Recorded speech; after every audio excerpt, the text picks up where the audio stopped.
Welcome back to my YouTube channel. স্বাগতম জনাইছোঁ মই বিদ্যুৎ ৰাভাই। নৰ্থ ইষ্টত নাম্বাৰ 1 ইউটিউবাৰ তেখেতৰ নাম হ'ল মুক্তাফিজুৰ ৰহমান।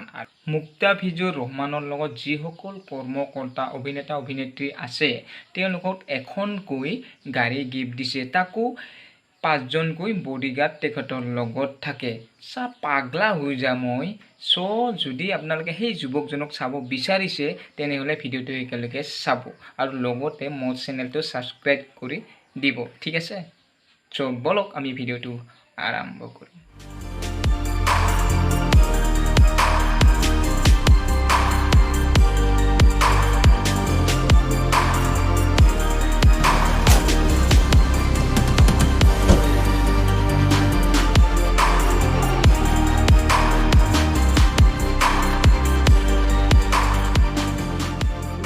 তেতিয়া মই এনেকৈ বিচাৰিছিলোঁ যে 10,000ৰ এটা যদি চাকৰি পালোঁ হয় সেইটো মুহূৰ্তত এনেকৈ বিচাৰি আছিলোঁ 10,000ৰ চাকৰি পাম, কিন্তু সেইটো মানে সম্ভৱ পোৱা নাই।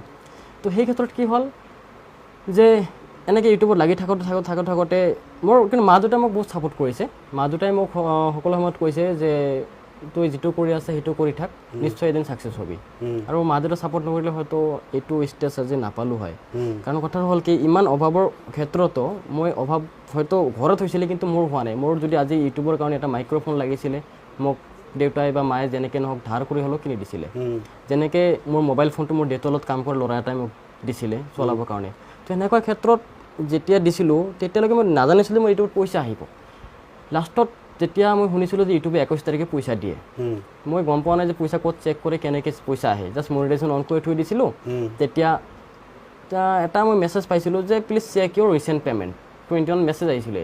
তেতিয়া মই বেংকত চেক কৰিলোঁ, পইচা আহিছে, অহা নাই। তো মই তেতিয়ালৈকে নাজানো যে পইচাটো গুগলৰ পৰা 21 তাৰিখে অহাৰ পিছত বেংকত সোমাওঁতে লেট হয়। তেতিয়া মই গুগল এডচেঞ্চটো খুলিছিলোঁ ইউটিউবত চাই ভিডিঅ' হেল্প লৈ পেলাই। তেতিয়া দেখিছিলোঁ মোৰ তাতে যদি ইণ্ডিয়ান কাৰেঞ্চি হয় তেনেহ'লে 3,40,000 টকা জমা হৈছে। তো এই পইচাটো তো গুগলে চেণ্ড কৰিছে। তেতিয়ালৈকে আমি ঘৰত এনেকৈ আলোচনা কৰোঁ মাহঁতৰ লগত যে গুগলে কি পইচা দিব নেকি, আৰু মই কি কৰিছোঁ ভিডিঅ'হে বনাইছোঁ মোবাইল দি, মোক ইমান টকা কোনে দিব? সেইটো ইম্পচিবল কথা। মই বেংকত গ'লোঁ, মোৰ ইউকো বেংকত মোৰ একাউণ্ট গোটে। ইউকো বেংকৰ মেনেজাৰৰ লগত কথা পাতি মেনেজাৰে ক'ল না মোৰ লাইফত এনেকুৱা দেখা নাই যে ইউটিউবৰ পৰা পইচা আহে। তেনেকুৱা মই দেখা নাই যে ইউটিউবৰ পইচা আহে, লগতে ইউটিউবে পইচা দিব নেকি, এনেকৈ কিছুমান প্ৰশ্ন হ'ল। মই ভাবিলোঁ, পিছত মই ফোন কৰিলোঁ, বেলেঞ্চটো নকয়, কৈ আপুনি ব্ৰাঞ্চত গ'লে কয় না পইচা সোমোৱা নাই। তেতিয়া মই আহমেদাবাদৰ এটা ব্ৰাঞ্চত ফোন কৰিলোঁ নাম্বাৰ লৈ পেলাই গুগলৰ পৰা। তেতিয়া ক'লোঁ যে এনেকুৱা কথা, মই বহুত ৰিকুৱেষ্ট কৰিলোঁ, ছাৰ মোৰ এটা পইচা সোমাব লগা আছে ইউটিউবৰ পৰা, তো এই পইচাটোতো সোমোৱা নাই, এনেকৈ কৈছোঁ। এই লগে মানুহজনে ক'লে যে মোক আপোনাৰ একাউণ্ট নম্বৰটো দিয়ক। তেতিয়া মই একাউণ্ট নাম্বাৰটো দিলোঁ। তেতিয়া ক'লে আপোনাৰ একাউণ্টত পইচা ক্ৰেডিট হৈ গৈছে। তো ইমান বেছি ভাল লাগিলে, তেতিয়া মই লগে ATM-ত গ'লোঁ। ATM-ত গৈ পেলাই মই ATM লগালোঁ আৰু চেক কৰিলোঁ, তাতে মোৰ 3,42,000 চামথিং বেলেঞ্চ আছিলে। তেতিয়া ইমান বেছি ভাল লাগিল যেতিয়া ঘৰত ক'লোঁ। ঘৰত মানে কি, পাপা মানে ইমান বেছি আনন্দ পাইছিলে, আনন্দত মানে কান্দিব লগা হৈছিলে। এনেকুৱা হৈছিল যিহেতু ইমান চাওক ঘৰৰ মাটি বিক্ৰী কৰিব লগা অৱস্থা এনেকুৱা মানে হ'ব ধৰিছিলে। হয়, এনেকুৱা ক্ষেত্ৰত যেতিয়া মোৰ মাহৰ আৰ্নিং 3 লাখত আহিছে, তেতিয়া আপুনি ভাবিব পাৰে যে কিমান বেছি এটা মানে তৃপ্তি আনন্দ, কিমান ঘৰখনত এটা বেলেগ ধৰণৰ পৰিৱেশ আৰম্ভ হৈছিল। তো এনেকৈ লাহে কওঁতে মোৰ ইনক্ৰিজ হ'ল। মই শুনিছিলোঁ এটা সময়ত, নাজানো ভুল শুনিছিলোঁ নে ভাল ৰাইট শুনিছিলোঁ, যে শুনিছিলোঁ ইউটিউবৰ আৰ্নিং ডাবল হয় প্ৰতিটো মাহতে।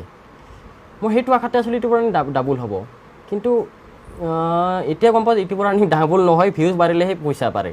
কিন্তু তেতিয়া মই সেইটোতে আছিলোঁ। তেতিয়া মই ইমান মানে কষ্টৰে ভিডিঅ' বনাইছিলোঁ, কেমেৰা DSLR ভাড়া ল'ব লগা অৱস্থা হৈছিলে, যেতিয়ালৈকে মোৰ পইচা নাছিলে। তেতিয়া লাহে ভিডিঅ' বনালোঁ, ভিডিঅ' বনাই গ'লোঁ, আৰ্নিং আহি গ'ল। আহোঁতে চাওক এনেকৈ মানে প্ৰতিটো মাহতে মোৰ 1 লাখ 2 লাখ এনেকৈ আৰ্নিং মানে 3,46,000 পোৱাৰ পিছত হয় ডাবল কমান নে কিমান মাহৰ ভিতৰত অলপ বেলেগ ধৰণৰ হৈ গ'ল? চাওক মুস্তাফিজুৰৰ যেতিয়া আমাৰ অসমত লকডাউন পৰিল, লকডাউনত মোৰ মান্থলি ইনকাম, মই এইবাৰ ডাইৰেক্ট কৈছোঁ যিহেতু এইটো মোৰ আগৰ ইনকাম, মোৰ মান্থলি ইনকাম লকডাউনৰ আগমুহূৰ্তত আছিলে আপোনাৰ 9 লাখ চামথিং। 9 লাখ। যেতিয়া লকডাউন পৰিলে সেইটো মাহতে লকডাউনৰ যেতিয়া নেক্সট মাহত মোৰ আৰ্নিং সোমাইছে 18 লাখ। 18 লাখ। তাৰপিছত 22 লাখ, এনেকৈ বাঢ়োতে এনেকৈ, আৰু প্ৰতিটো মাহতে বাঢ়িছে। তাৰমানে লকডাউনত তোমাক এটা বেলেগ ওপৰলৈ লৈ গ'ল। হয়, মোৰ এতিয়া সেইখিনি সময়ত আটাইতকৈ বেছি মানুহে ভিডিঅ' চাইছে হয়নে? আৰু আমাৰ ইণ্ডিয়ান কাৰেঞ্চিৰ মূল্যটো মানে হ্ৰাস পাইছিলে, ধৰক এনেকৈ ডলাৰৰ ক্ষেত্ৰত বাঢ়ি গৈছিলে। তাৰ যেতিয়া আমাৰ GDP ডাউন হৈছিলে মেবি, মই এই বিষয়ে ইমান নাজানো, তথাপিও মোৰ আইডিয়া মতে আমাৰ ইণ্ডিয়াত যিহেতু আমাৰ লকডাউন চলি আছিলে, তাৰ ক্ষেত্ৰত আমাৰ যেতিয়া কাৰেঞ্চিৰ ৰেটটো বাঢ়ি গৈছিলে, তেতিয়া 72ৰ পৰা 76 হৈছিলে সেইটো সময়ত ডলাৰৰ ৰেট, তেতিয়া আল্টিমেটলি আমাৰ আৰ্নিং বাঢ়ি গৈছে তাৰ পৰা। আৰু এনেকৈ প্ৰতিটো মাহতে চাওক, যোৱা মাহত মোৰ যিমান আৰ্নিং আছিলে তাতকৈ এই মাহত মোৰ 3 লাখ আৰ্নিং বাঢ়িছে। আৰু কোনোদিন তললৈ যোৱা নাই, তললৈ যোৱা নাই, কিন্তু এটা মাহত তলত গৈছিলে। আপোনাৰ সেইটো মাহ আছিলে নৱেম্বৰত মোৰ আপোনাৰ 30 লাখৰ পৰা ডাইৰেক্ট আপোনাৰ 21 লাখত আহিছিলে। কিন্তু মই তেতিয়া চিন্তাত আছিলোঁ, কিন্তু সেই মাহত মই চাইছিলোঁ সকলোকেইটা চেনেলত তেনেকুৱা আছিলে, মানে এডভাৰটাইজৰ দাম আপোনাৰ বহু বেছি কম আছিলে। কাৰণ এডভাৰটাইজৰ দামৰ ওপৰত ইউটিউবৰ আৰ্নিংটো ডিপেণ্ড কৰে।